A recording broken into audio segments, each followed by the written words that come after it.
Kita ke sorotan harga komoditas, saudara. Harga beras masih mahal di Pasar Jaya Palmeriam, Matraman, Jakarta Timur. Imbasnya, omset pedagang beras menurun hingga 25%.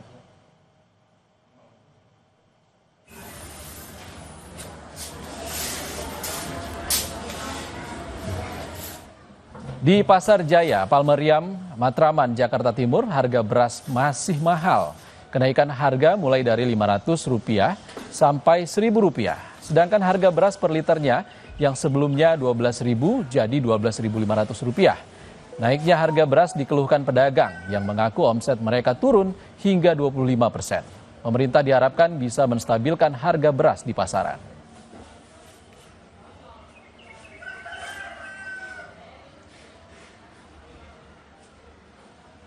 Mengalami penurunan nggak Pak pembelian? Ya ada penurunan gitu, kadang ada yang misalnya kok naik nih, kadang ada yang nggak mau dia, ada yang alih dulu gitu, ada dia sedikit, ada dia pengurangan omset gitu, penurunan gitu ya. Berapa persen Pak kira-kira Pak? Kira-kira ya antara 25%, 20% lah gitu. Sementara di Pasar Bulu, Kota Semarang, harga beras juga masih mahal. Sejak Juni lalu, beras premium tembus dijual pedagang Rp15.000 hingga Rp16.000. Informasi lengkapnya bersama jurnalis Kompas TV, Jinawi Rana Putri dan juru kamera Prahayuda Febrianto.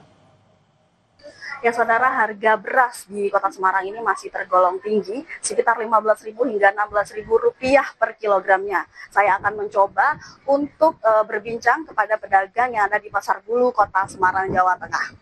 Bu, kalau boleh dijelaskan ini seperti apa harga beras yang ada di Pasar Bulu? Harga beras mulai naik bulan Juni, terus ya kalau peminatnya kan tetap laku Mbak, kalau beras kan sembako ya.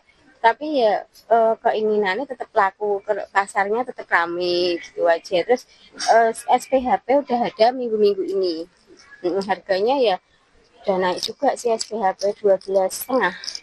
Terus kalau misalkan beras eceran seperti apa dijualnya Bu? 14,5 per kilo itu yang biasa, kalau yang premium 16 itu. Terakhir nih Bu, harapannya di tengah harga komoditas beras yang tinggi ini seperti apa? Ya harapannya beras murah lagi Mbak, murah lagi, terus apa ya, pasarnya hamil lagi. Ya saudara, harga beras justru semakin tinggi di tengah panen padi di Jawa Tengah. Hal ini tentu menjadi pertanyaan bagi masyarakat Jawa Tengah. Kenapa harga beras malah semakin tinggi?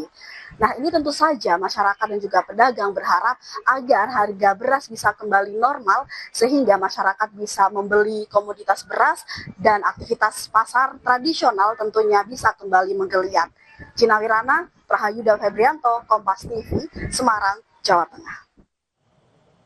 Kita ke kasus hukum, saudara. Bareskrim Polri menetapkan 3 tersangka baru dalam kasus dugaan produksi dan perdagangan beras oplosan. 3 tersangka merupakan pejabat PT Padi Indonesia Maju, anak perusahaan dari Grup Wilmar. 3 tersangka merupakan pejabat dari PT PIM, diantaranya S sebagai Presiden Direktur, AI Kepala Pabrik, dan DO Kepala Bagian Quality Control. Polisi pun menyita puluhan ton beras, termasuk 4 merek beras premium. Telah menemukan bukti yang cukup untuk menetapkan tersangka yang bertanggung jawab terhadap produksi dan peredaran beras premium yang tidak sesuai dengan standar mutu pada kemasan. Adanya beras premium merek Sania Fortune, Sofia dan Sip yang didapat dari beberapa lokasi pasar tradisional dan retail modern, dan setelah dilakukan uji laboratorium diketahui hasil komposisi beras tidak sesuai standar mutu. Usai jeda di Indonesia Update, saudara, Kejaksaan Agung menyita 5 unit mobil mewah yang diduga terkait dengan tersangka kasus korupsi tata kelola minyak mentah dan produk kilang Pertamina, Muhammad Riza Halim.